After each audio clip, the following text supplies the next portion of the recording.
Listen to the Buddha and change forever the way you deal with yourself. Why do you keep fighting your own mind as if an inner war could give you peace? Every day, you punish yourself with the same silent sentence. I should be stronger, calmer, better by now. And then you wonder why your chest feels heavy before the day even starts. That is the lie. The Buddha taught that experience is led by the mind, and that what you feed through unwise attention grows instead of fading. So when you attack your fear, your shame, your anger, you are often tightening the knot with your own hands. In a moment, you will see that the real problem is not only your pain, but the cruel way you have learned to stand against yourself. This is already happening to you now. A difficult thought appears, and before it can pass, you turn it into identity. This is me, this is my flaw, this is why I never change. That second blow is the one that crushes you. The Buddha points to something far more powerful. Know the mind as mind, see desire as desire, aversion as aversion, confusion as confusion, without becoming any of it. That changes everything, because the moment you stop calling every dark state myself, you stop feeding it with panic, guilt, and resistance. And that is where mental mastery begins, not in control through force, but in clear seeing that breaks the spell. Here is the part most people miss, and it may hit harder than you expect. Healing does not begin when you become tougher on yourself. It begins when you stop feeding poison and start looking with wisdom, not softness that excuses everything, not fake positivity, not pretending you are fine. The Buddha's teaching is sharper than that. See clearly, stop adding fuel, and what rules you starts to weaken. Once you truly understand this, there is no going back, because you will recognize how much suffering came from treating yourself like an enemy and calling that discipline. And if you stay with this, you are going to discover how to face yourself without fear, how to interrupt the cycle at the exact point where it starts, and how to turn your own mind from a battlefield into a path.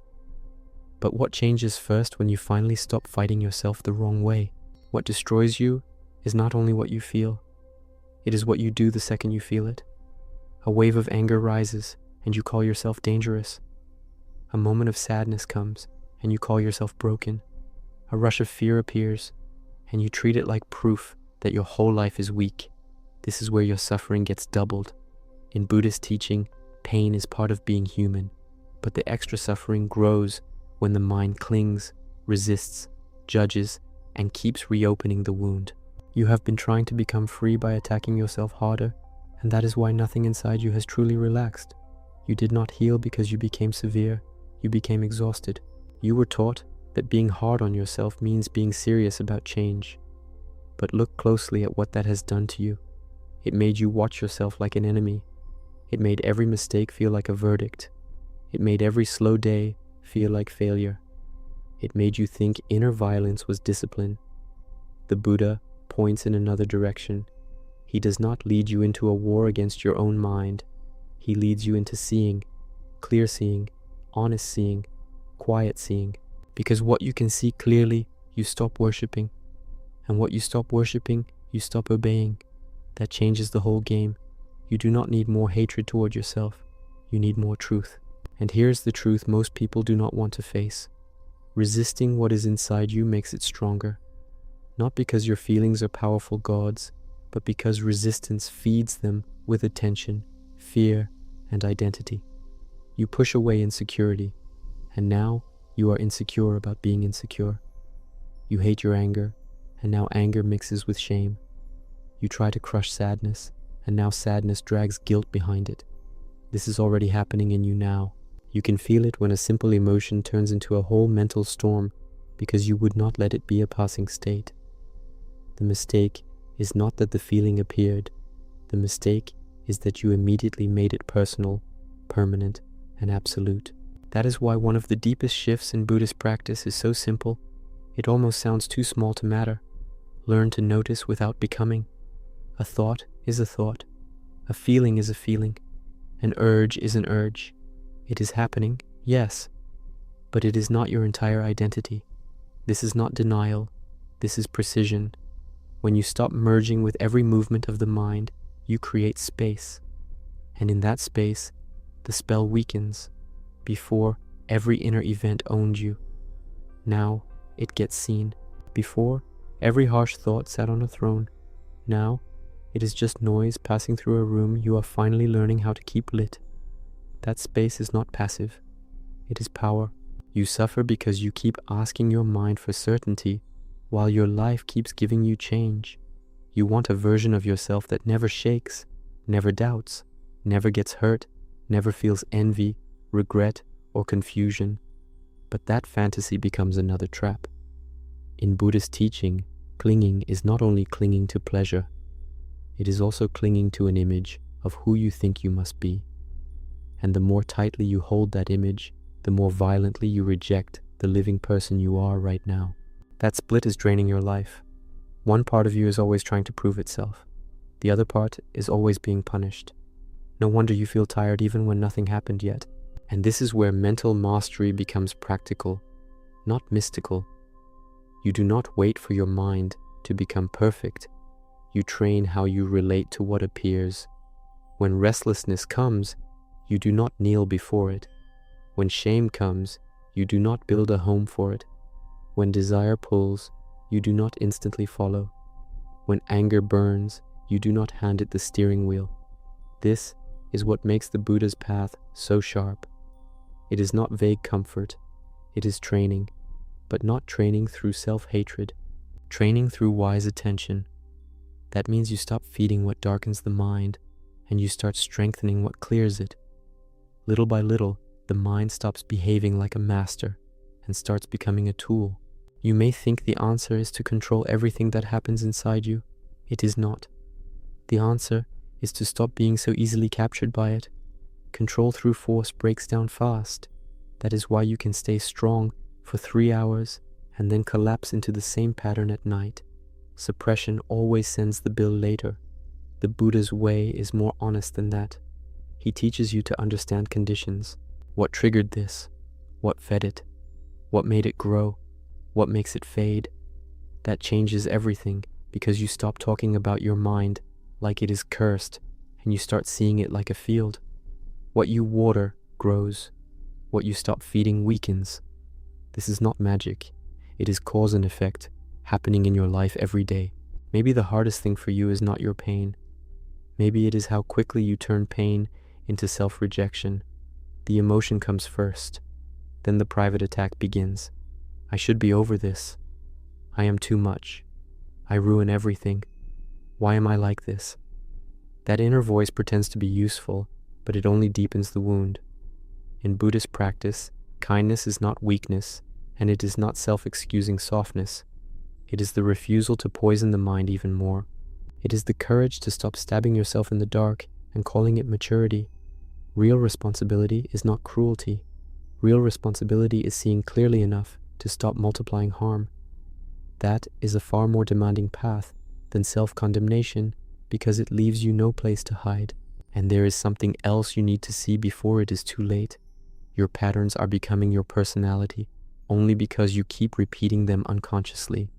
The same trigger, the same tightening in the body, the same story in the mind, the same reaction, the same regret, then the same promise that next time will be different, even though nothing deeper changed. This is the loop, and the loop does not break because you hate it. It breaks because you finally catch it in the moment it begins. A tight jaw, a fast heartbeat, a defensive thought, a need to escape, a need to prove, a need to punish. That first moment matters more than the explosion that comes after. See it there, and you still have freedom. This is why the body matters too. Your mind is not floating somewhere above your life. It is moving through breath, posture, tension, impulse, exhaustion. When you are lost inside yourself, your body tells the story before your words do. Shoulders locked, chest tight, face hard, breath shallow, and you keep trying to solve a burning mind with more thinking, while the fire is also living in your muscles and your nervous system. Slow down there. Feel your feet. Soften your jaw. Let one breath be longer than the panic. This is not a trick. It is a way of refusing to let the storm completely own the house. Calm does not always begin as peace. Sometimes it begins as interruption. Another deep shift from Buddhist teaching is this: not every thought deserves belief, and not every feeling deserves obedience. That sounds obvious until you realize how many years you have lived as if every inner movement were a command. You felt unworthy, so you believed you were unworthy. You felt afraid, so you acted as if danger was everywhere. You felt empty, so you chased something that would numb you. You felt rejected, so you rejected yourself first. This is the prison, and the door starts opening the moment you understand that the mind produces weather, not always truth. Storms pass, fog lifts, heat breaks, but only if you stop building temples to temporary states. Impermanence is not a cold idea. It is your rescue. The Buddha keeps returning to change because what you are feeling is not fixed, even when it screams like it is forever. The problem is that you react in a way that freezes the moment. You replay it, you dramatize it, you defend it, you resist it, you identify with it. Then a passing state gets nailed to the wall and starts looking permanent. But it was moving before you grabbed it. It would have moved if you had not fed it. This is why resisting makes everything worse. You are trying to get rid of fire by throwing your whole body into it. No wonder you come out burned. Let the moment be a moment. That alone can save years of suffering. So what do you do when the mind turns against you again? First, do not panic at the fact that it happened. See it. Name it simply. Anger is here. Fear is here. Shame is here. Then notice what your usual reaction wants to do. Attack, escape, numb out, prove something, collapse. Pause there. Breathe once like it matters. Relax one part of the body on purpose. Do not argue with the mind for 10 minutes. Do not build a courtroom. Do not create a whole identity. Choose one clean action that does not feed the state. Stand up. Wash your face. Walk slowly. Stay silent for a moment. Speak gently. Delay the impulse. This is how freedom starts looking real.